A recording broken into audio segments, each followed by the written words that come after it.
ત્રણ સ્ટોક્સ આપણે લાવતા હોઈએ છીએ કે જેમાં સરસ બ્રેકઆઉટ આપણને જોવા મળે છે, ક્લોઝિંગ સરસ છે કે જેના કારણે આવનારા દિવસોમાં પણ મોમેન્ટમ જોવા મળી શકે. તો પહેલો સ્ટોક્સ હું વાત કરવા માંગીશ તો એ છે એન્થમ બાયોસાયન્સીસ. અહીંયા તમે જુઓ તો સ્ટોક્સમાં બહુ સરસ મોમેન્ટમ બન્યું છે અને ચાર્ટ સેટઅપ તમે જોઈ રહ્યા છો એ પ્રમાણે તમે નજર કરો તો સ્ટોક્સમાં મોમેન્ટમ બહુ સરસ જોવા મળે. છેલ્લા તમે જોશો ને તો છેલ્લા આટલા દિવસે તમે નજર કરો આટલી કેન્ડલ તેમાં તમને જોશો ને તો કોન્ફિડન્સ નહોતો.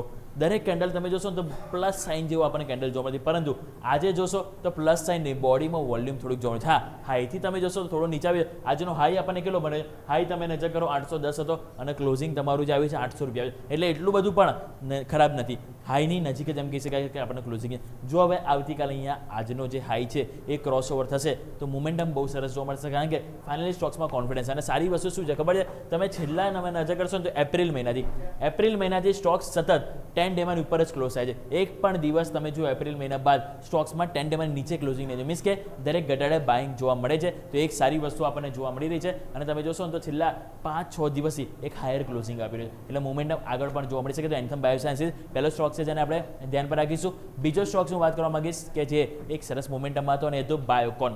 બાયોકોનમાં તમે જુઓ કે જે માર્કેટમાં સતત ઉપલા સ્તરેથી દબાણ આવ્યું, સેલોન રાઈઝ હોય, પરંતુ અહીંયા તમે જુઓ પેટનું પાણી નહોતું હલ્યું. કેમ? કારણ કે તમે જુઓ તો મોમેન્ટમ બહુ સરસ છે. તમે જોશો તો આ જે એક્ઝેક્ટલી જે ક્લોઝિંગ લેવલ છે 400 રૂપિયાની આજુબાજુ, પહેલાં અહીંયા પણ તમે જો 400 રૂપિયાથી રિજેક્શન આવે, પછી એક રાઉન્ડ બોટમ ફોર્મેશન બન્યું, ફરી એક્ઝેક્ટલી 400 રૂપિયા તમે નીચે આવ્યા, ફરી તમે 400 રૂપિયા, 3 વખત તો તમને 400 રૂપિયાથી તમને રિજેક્શન આવે, પરંતુ આ ફરી ફાઇનલી 400 રૂપિયા ઉપર ક્લોઝિંગ થવામાં સફળ થયો છે. 403 રૂપિયા હાઈ કેટલો છે? હવે જે ઇમ્પોર્ટન્ટ લેવલ છે 406 રૂપિયા. 400 રૂપિયા ઉપર ક્લોઝિંગ તો જોઈએ છે, એ આવી ગયું છે. હવે જો 406 નું લેવલ આવતીકાલે ક્રોસ ઓવર થાય છે તો મોમેન્ટમ બહુ સરસ અને સરસ બ્રેકઆઉટ આપણને બાયોકોનમાં જોવા મળી શકે છે. સો 406 નું લેવલ છે એ તેને આપણે વેઇટ કરીશું, પરંતુ ક્લોઝિંગ સારું છે તેને આપણે જરૂરથી ધ્યાન પર રાખવું જોઈએ. અને લાસ્ટ સ્ટોક્સ મારે વાત કરવી છે તો એ છે પોલી મેડિક્યોર.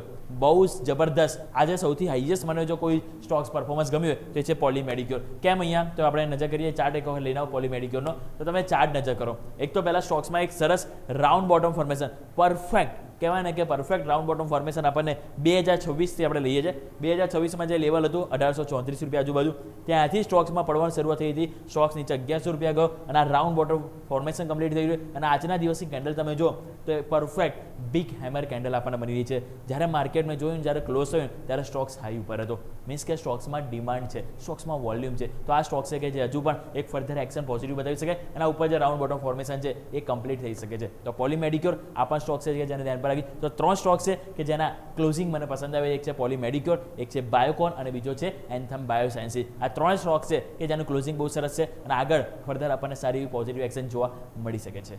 અજય, તો ઓવરઓલ કે તો 3 બ્રેકઆઉટ સ્ટોક અલગ ખરાબ માર્કેટમાં બી સારી વસ્તુ, 3 સ્ટોકમાં મોમેન્ટમ સારું હતું.